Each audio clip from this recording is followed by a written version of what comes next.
ಬಾಯಲ್ಲಿ ನೀರೂರಿಸುವ ಕಡಿಗೆ ಉಪ್ಪಿನಕಾಯಿ. ಕಡಿಗೆ ಅಂದ್ರೆ ನಮ್ಮೂರಲ್ಲಿ ಎಳೆತಾಗಿರುವ ಹಲಸಿನಕಾಯಿಗೆ ಕಡಿಗೆ ಅಂತ ಕರಿತೇವೆ. ಅದನ್ನ ಬಳಸ್ಕೊಂಡು ರುಚಿ ರುಚಿಯಾದ ಉಪ್ಪಿನಕಾಯಿಯನ್ನ ಯಾವ ರೀತಿ ಮಾಡೋದಂತ ಇವತ್ತಿನ ವಿಡಿಯೋದಲ್ಲಿ ತೋರಿಸ್ತಾ ಇದ್ದೇನೆ.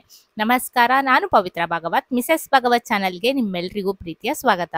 ಕಡಿಗೆ ಉಪ್ಪಿನಕಾಯಿಯನ್ನ ಮಾಡ್ಲಿಕ್ಕೆ ನಾನೊಂದು ಪಾತ್ರೆಯಲ್ಲಿ ಸ್ವಲ್ಪ ನೀರನ್ನ ಕಾಯ್ಲಿಕ್ಕೆ ಇಟ್ಕೊಂಡು ಅದರಲ್ಲಿ ಕಟ್ ಮಾಡಿರುವ ಈ ಹಲಸಿನಕಾಯಿಯ ಹೋಳುಗಳನ್ನ ಹಾಕೊಂಡಿದ್ದೇನೆ. ಸ್ವಲ್ಪ ಚಿಕ್ಕದಾಗಿ ಕಟ್ ಮಾಡ್ಕೊಳ್ಬೇಕು. ಈಗಾಗಲೇ ಸಾಂಬಾರನ್ನ ಮಾಡ್ಲಿಕ್ಕೆ ತಂದು ಉಳಿದಿರುವ ಹಲಸಿನಕಾಯಿಯಿಂದ ನಾನು ಉಪ್ಪಿನಕಾಯಿಯನ್ನ ಮಾಡ್ಕೊಳ್ತಾ ಇದ್ದೇನೆ.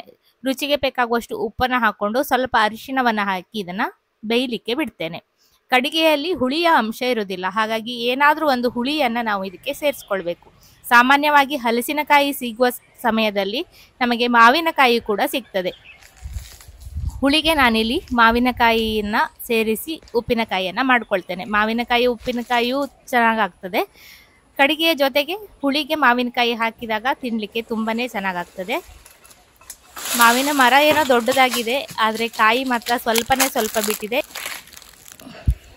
ಈ ಮರದಿಂದ ಒಂದೇ ಒಂದು ಮಾವಿನಕಾಯಿಯನ್ನು ಕುಯ್ದು ತಗೊಂಡು ಹೋಗಿ ಈ ಕಡಿಗೆ ಉಪ್ಪಿನಕಾಯಿಯನ್ನ ಮಾಡ್ಕೊಳ್ತಾ ಇದ್ದೇನೆ.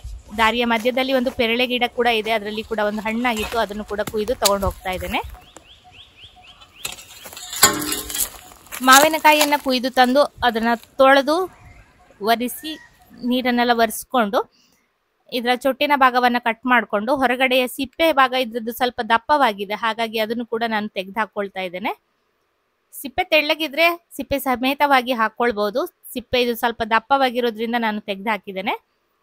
ಯಾವುದೇ ಹುಳಿ ಅಂಶವಿರುವ ಮಾವಿನಕಾಯಿಯನ್ನು ನೀವು ಸೇರಿಸ್ಕೊಳ್ಬಹುದು. ಇದು ಒಂದು ಅಪ್ಪೆಕಾಯಿಯ ಪರಿಮಳ ಇರುವ ಒಂದು ಮಾವಿನಕಾಯಿ, ಉಪ್ಪಿನಕಾಯಿಗೆ ಚೆನ್ನಾಗಾಗ್ತದೆ. ಸ್ವಲ್ಪ ಹುಳಿಯು ಕೂಡ ಜಾಸ್ತಿ ಇದೆ ಇದರದ್ದು. ಈ ರೀತಿ ಚಿಕ್ಕದಾಗಿ ಕಟ್ ಮಾಡ್ಕೊಂಡಿದ್ದೇನೆ. ನಂತರ ಮಸಾಲೆಗೆ ನಾನಿಲ್ಲಿ ಒಂದು ಪ್ಯಾನನ್ನು ಬಿಸಿಗಿಟ್ಟು 1.5 ಟೇಬಲ್ ಚಮಚ ಆಗುವಷ್ಟು ಸಾಸಿವೆನ ಹಾಕೊಂಡಿದ್ದೇನೆ. ನಂತರ ಒಂದು 10-15 ಬ್ಯಾಡಗಿ ಮೆಣಸನ್ನು ಹಾಕಿ ಇದನ್ನು ಹುರ್ಕೊಳ್ತೇನೆ. ಸಾಸಿವೆ ಎಲ್ಲ ಚಟಪಟ ಅಂದ ನಂತರ ಕೊನೆಯಲ್ಲಿ ಮತ್ತೆ ಸ್ವಲ್ಪ ಜೀರಿಗೆ ಮೆಣಸು ಅಥವಾ ಗಾಂಧಾರಿ ಮೆಣಸನ್ನು ಹಾಕಿ ಇದನ್ನ ಬಾಣಲೆಯ ಬಿಸಿಗೆ ಗರಿ ಆಗ್ಲಿಕ್ಕೆ ಬಿಟ್ಕೊಳ್ತೇನೆ. ಎಲ್ಲ ತಣ್ಣಗಾದ ನಂತರ ಮಿಕ್ಸಿ ಜಾರಲ್ಲಿ ಇದನ್ನ ಹಾಕಿ ಪುಡಿ ಮಾಡ್ಕೊಂಡ್ರೆ ಆಯ್ತು. ಅಷ್ಟರಲ್ಲಿ ಈ ಕಡೆ ಹಲಸಿನಕಾಯಿ ಹೋಳುಗಳು ಕೂಡ ಚೆನ್ನಾಗಿ ಬೆಂದಿದೆ. ತುಂಬಾ ಮೆತ್ತಗೆ ಕರಗಿ ಹೋಗುವಷ್ಟು ಬೇಯಿಸುವುದು ಬೇಡ. ಈ ರೀತಿ ನಾವು ಒಂದು ಫೋರ್ಕನ್ನ ಚುಚ್ಚಿದಾಗ ಅದು ಒಳಗಡೆ ಹೋಗ್ತದೆ ಅಂದ್ರೆ ಅಷ್ಟು ಬೇಯಿಸಿದ್ರೆ ಸಾಕು. ಈಗ ಇದಕ್ಕೆ ಮಾವಿನಕಾಯಿ ಹೋಳುಗಳು ಕಟ್ ಮಾಡಿದ್ದಿದೆಯಲ್ಲ, ಇದನ್ನ ಹಾಕೊಳ್ತಾ ಇದ್ದೇನೆ. ಕೊನೆಯಲ್ಲಿ ಹಾಕಿದ್ರೆ ಸಾಕಾಗ್ತದೆ, ಮಾವಿನಕಾಯಿ ಹೋಳುಗಳು ಬೇಗ ಬೆತ್ತಗಾಗ್ತದೆ. ನಾನು ಬಿಸಿಗೆ ಇದನ್ನ ಉರಿಯನ್ನ ಆಫ್ ಮಾಡಿ ಈ ಬಿಸಿ ನೀರಿನಲ್ಲಿಯೇ ಅದು ಮೆತ್ತಗಾಗ್ಲಿಕ್ಕೆ ಬಿಡ್ತೇನೆ. ನಿಮಗೆ ತುಂಬಾ ಮೆತ್ತಗೆ ಕರಗಿ ಹೋದಾಗೆ ಆಗ್ಬೇಕಂದ್ರೆ ಒಂದು ಕುದಿ ಬರ್ಸಿದ್ರು ಆಗ್ತದೆ. ನಾನು ಒಂದು ಕುದಿ ಬರ್ಸ್ಲಿಕ್ಕೆ ಹೋಗಿಲ್ಲ, ಉರಿಯನ್ನ ಆಫ್ ಮಾಡಿ ಮುಚ್ಚಿಟ್ಟು ಅದರಲ್ಲಿಯೇ ಹೋಳುಗಳು ಮೆತ್ತಗಾಗ್ಲಿಕ್ಕೆ ಬಿಟ್ಟಿದ್ದೇನೆ. ಈ ಕಡೆ ಹುರಿದಿರುವ ಮಸಾಲೆ ಕೂಡ ತಣ್ಣಗಾಗಿದೆ. ಈಗ ಇದನ್ನ ಮಿಕ್ಸಿ ಜಾರಲ್ಲಿ ಹಾಕಿ ನುಣ್ಣಗೆ ಪೌಡ್ರನ್ನ ಮಾಡ್ಕೊಳ್ತೇನೆ. ಸಾಮಾನ್ಯವಾಗಿ ಈ ಉಪ್ಪಿನಕಾಯಿಗೆ ಬೇಕಾದ್ರೆ ಸ್ವಲ್ಪ ಮೆಂತೆ ಜೀರಿಗೆಯನ್ನು ಕೂಡ ಹುರಿದು ಸೇರಿಸ್ಕೊಳ್ಬಹುದು. ನಾನು ಮತ್ತೆ ಹುರಿಲಿಕ್ಕೆ ಹೋಗಿಲ್ಲ, ಸ್ವಲ್ಪ ಮಾಡ್ತಾ ಇರೋದ್ರಿಂದ ಇದಕ್ಕೆ ಸಾರಿನ ಪುಡಿಯನ್ನೇ ಸ್ವಲ್ಪ ಸೇರಿಸ್ಕೊಂಡ್ರೆ ಆಯ್ತು ಅಂತ ಸಾಸಿವೆಯನ್ನ ಮಾತ್ರ ಹುರಿದುಕೊಂಡಿದ್ದೇನೆ.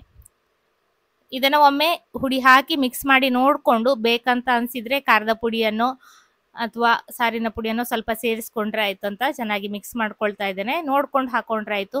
ತುಂಬಾ ಗಟ್ಟಿ ಆದ್ರೆ ಕೂಡ ಮತ್ತೆ ಉಪ್ಪು ನೀರನ್ನು ಕುದಿಸ್ಬೇಕಾಗ್ತದೆ, ಹಾಗಾಗಿ ಹುಡಿ ಎಷ್ಟು ಬೇಕು ಅಂತ ನೋಡ್ಕೊಳ್ತಾ ಇದಕ್ಕೆ ಸೇರಿಸ್ಕೊಂಡು ಮಿಕ್ಸ್ ಮಾಡ್ಕೊಳ್ಬೇಕು. ಈ ಉಪ್ಪಿನಕಾಯಿಯನ್ನ ತುಂಬಾ ದಿವಸ ಇಡ್ಲಿಕ್ಕೆ ಬರುವುದಿಲ್ಲ. ಮ್ಯಾಕ್ಸಿಮಮ್ ಅಂದ್ರೆ 1 ವಾರ ಇಡ್ಬೋದು. ಫ್ರಿಜ್ ಅಲ್ಲಿ ಬೇಕಾದ್ರೆ ಸ್ಟೋರ್ ಮಾಡ್ಬೋದು. ಹೊರಗಡೆ ಮಾತ್ರ ಈ ಸೆಕೆಗೆ 1-2-3 ದಿವಸ ಅಷ್ಟೇ ಹೊರಗಡೆ ಇಡ್ಲಿಕ್ಕೆ ಬರ್ತದೆ. ನಂತರ ಖಾರಕ್ಕೆ ಸ್ವಲ್ಪ ಖಾರದ ಪುಡಿ ಹಾಗೆ ಒಂದು ಅರ್ಧ ಚಮಚ ಆಗುವಷ್ಟು ಸಾರಿನ ಪುಡಿಯನ್ನು ಸೇರಿಸಿ ಚೆನ್ನಾಗಿ ಮಿಕ್ಸ್ ಮಾಡ್ಕೊಳ್ತಾ ಇದ್ದೇನೆ. ನಮ್ಮೂರಿನ ಸಾರಿನ ಪುಡಿ ಸ್ವಲ್ಪ ಬೇರೆ ರೀತಿಯಲ್ಲಿ ಇರ್ತದೆ. ಖಂಡಿತ ಆ ವಿಡಿಯೋವನ್ನು ನೋಡಿ ನೀವು ಮನೆಯಲ್ಲಿ ಸಾರಿನ ಪುಡಿಯನ್ನ ಟ್ರೈ ಮಾಡ್ಬೋದು. ಚೆನ್ನಾಗಿ ಮಿಕ್ಸ್ ಮಾಡಿಕೊಂಡ್ರೆ ರುಚಿ ರುಚಿಯಾದ ಹಲಸಿನಕಾಯಿಯ ಉಪ್ಪಿನಕಾಯಿ ಅಥವಾ ಗುಜ್ಜೆ ಉಪ್ಪಿನಕಾಯಿ ಅಂತ ಕೂಡ ಕರೀತಾರೆ. ನಮ್ಮಲ್ಲಿ ಕಡಿಗೆ ಉಪ್ಪಿನಕಾಯಿ ಅಂತ ಹೇಳ್ತೇವೆ. ರೆಡಿ ಆಗಿದೆ. ಇದಕ್ಕೆ ಒಂದು ಒಳ್ಳೆ ಗಮ್ಮತ್ತಿನ ಒಗ್ಗರಣೆಯನ್ನ ಮಾಡಬೇಕು. 1-2 ಟೇಬಲ್ ಚಮಚ ಆಗುವಷ್ಟು ಎಣ್ಣೆಯನ್ನ ಕಾಯ್ಲಿಕ್ಕೆ ಇಟ್ಟು ಅದರಲ್ಲಿ ಇಂಗನ್ನ ಹಾಕೊಂಡಿದ್ದೇನೆ. ಚೆನ್ನಾಗಿ ಪರಿಮಳ ಇರುವ ಇಂಗನ್ನ ಬಳಸಬೇಕು. ಇದಕ್ಕೆ ಉಪ್ಪಿನಕಾಯಿ ಅಂದ್ರೆ ಇಂಗಿನ ಪರಿಮಳ ಜಾಸ್ತಿ ಇರಬೇಕು, ಆಗ್ಲೇ ಉಪ್ಪಿನಕಾಯಿ ತಿನ್ಲಿಕ್ಕೆ ರುಚಿಯಾಗಿರ್ತದೆ. ಇಂಗನ ಸ್ವಲ್ಪ ಹುರಿದುಕೊಂಡು ನಂತರ ಕಟ್ ಮಾಡಿರೋ 1-2-3 ಹಸಿಮೆಣಸನ್ನ ಹಾಕೊಳ್ತಾ ಇದ್ದೇನೆ. ಖಾರಕ್ಕೆ ಹಸಿಮೆಣಸು ಕೂಡ ಚೆನ್ನಾಗಾಗ್ತದೆ ಅಂತ ಈ ಉಪ್ಪಿನಕಾಯಿಗೆ ಹಸಿಮೆಣಸನ್ನ ಹಾಕಿ ಮಾಡ್ಕೊಳ್ತಾರೆ. ನಾನು ಇಲ್ಲಿ ಹಸಿಮೆಣಸನ್ನು ಹಾಕಿದ್ದೇನೆ. ನಂತರ ಕೊನೆಯಲ್ಲಿ ಸ್ವಲ್ಪ ಸಾಸಿವೆಯನ್ನು ಹಾಕಿ ಒಗ್ಗರಣೆಯನ್ನು ಸ್ವಲ್ಪ ಬಾಡಿಸ್ಕೊಂಡು ಈಗಾಗಲೇ ಮಾಡಿರುವ ಉಪ್ಪಿನಕಾಯಿಗೆ ಸೇರಿಸಿದರೆ ರುಚಿಯಾದ ಹಲಸಿನಕಾಯಿಯ ಉಪ್ಪಿನಕಾಯಿ ರೆಡಿ. ಮೊಸರನ್ನದ ಜೊತೆ, ಮಜ್ಜಿಗೆ ಅನ್ನದ ಜೊತೆ ತುಂಬಾ ಚೆನ್ನಾಗಾಗ್ತದೆ. ಖಂಡಿತ ನೀವು ಟ್ರೈ ಮಾಡಿ ನೋಡಿ. ವಿಡಿಯೋ ಇಷ್ಟ ಆದರೆ ಒಂದು ಲೈಕ್ ಮಾಡಿ, ಶೇರ್ ಮಾಡಿ, ಅನಿಸಿಕೆಯನ್ನು ಕಮೆಂಟಲ್ಲಿ ತಿಳಿಸಿ. ಹಾಗೆ ಚಾನಲನ್ನು ಸಬ್ಸ್ಕ್ರೈಬ್ ಮಾಡಿಕೊಂಡು ಸಪೋರ್ಟ್ ಮಾಡಿ ಅಂತ ಕೇಳ್ಕೊಳ್ತೇನೆ. ಈಗಾಗಲೇ ಹೋದ ವರ್ಷ ಮಾವಿನ ಮಿಡಿಯಿಂದ ಮಾಡುವ ಉಪ್ಪಿನಕಾಯಿಯ ರೆಸಿಪಿಯನ್ನು ತೋರಿಸ್ತಿದ್ದೇನೆ. ಅದನ್ನು ಕೂಡ ನೀವು ವಿಡಿಯೋದ ಲಿಂಕನ್ನು ಕೊಟ್ಟಿರ್ತೇನೆ, ಅದನ್ನು ನೋಡಿ ಟ್ರೈ ಮಾಡೋದನ್ನು ಮರಿಬೇಡಿ. ರುಚಿಯಾದ ಉಪ್ಪಿನಕಾಯಿಯನ್ನು ಒಂದು ಗ್ಲಾಸಿನ ಡಬ್ಬದಲ್ಲಿ ಹಾಕಿ ಇಟ್ಕೊಳ್ತೇನೆ. ಪ್ರತಿ ದಿವಸದ ಊಟಕ್ಕೆ ದಿಢೀರಾಗಿ ಮಾಡುವಂತಹ ಉಪ್ಪಿನಕಾಯಿ ರೆಡಿಯಾಗಿದೆ. ವಿಡಿಯೋ ಇಷ್ಟ ಆಗಿದ್ರೆ ಖಂಡಿತ ಲೈಕ್ ಮಾಡಿ. ಇನ್ನೂ ಹೆಚ್ಚಿನ ರೆಸಿಪಿಗಳೊಂದಿಗೆ ಬರ್ತೇನೆ. ಇನ್ನೊಂದು ವಿಡಿಯೋದಲ್ಲಿ ಸಿಗ್ತೇನೆ. ಅಲ್ಲಿಯವರೆಗೂ ನಮಸ್ಕಾರ.